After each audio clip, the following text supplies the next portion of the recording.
Alors, la charte éthique, d'où vient-elle?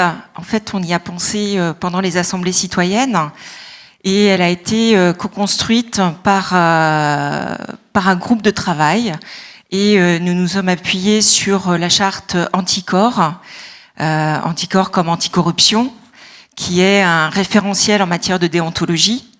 Et on s'est appuyé aussi sur des retours d'expérience, par exemple de la ville de Toulouse. Donc cette charte éthique, elle a été signée et approuvée par tous les candidats de la liste. Donc à quoi sert cette charte éthique? Donc cette charte éthique est un document central de notre organisation. Comme il est écrit ici, c'est un cadre qui ancre nos actions sur des valeurs exemplaires comme la Déclaration des droits de l'homme, comme les valeurs de parité ou comme la fraternité. C'est un peu comme une boussole ou comme une lumière dans la tempête. Ça nous permet d'avoir des références, ça nous donne le cap à suivre.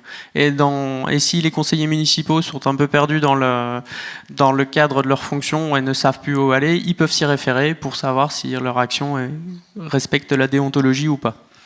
De la même façon, c'est aussi un cap qui pourra être suivi par le Conseil des sages qui a été présenté juste auparavant. Et donc ce Conseil des sages aura cette boussole, ce maître étalon pour pouvoir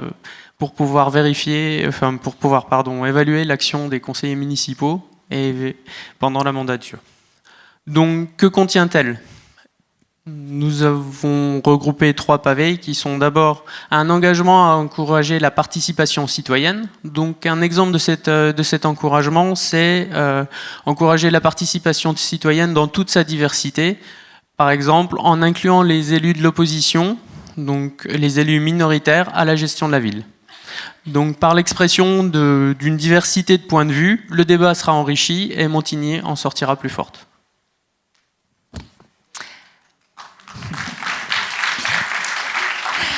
Alors, la transparence, l'axe en bleu concerne 3 points. Il y a la transparence de l'action publique pour que celle-ci soit disponible, partagée et comprise par tous.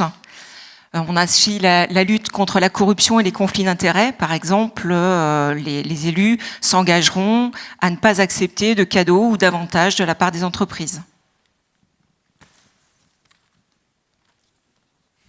Enfin, un 3e axe, c'est un dispositif de contrôle de l'action publique.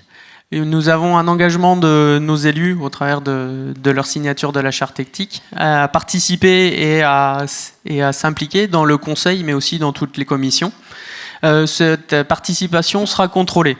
Donc, cette garantie de présence a pour but, en fait, de permettre aux citoyens d'obtenir des réponses à leurs questions, parce que c'est malheureusement pas toujours le cas aujourd'hui.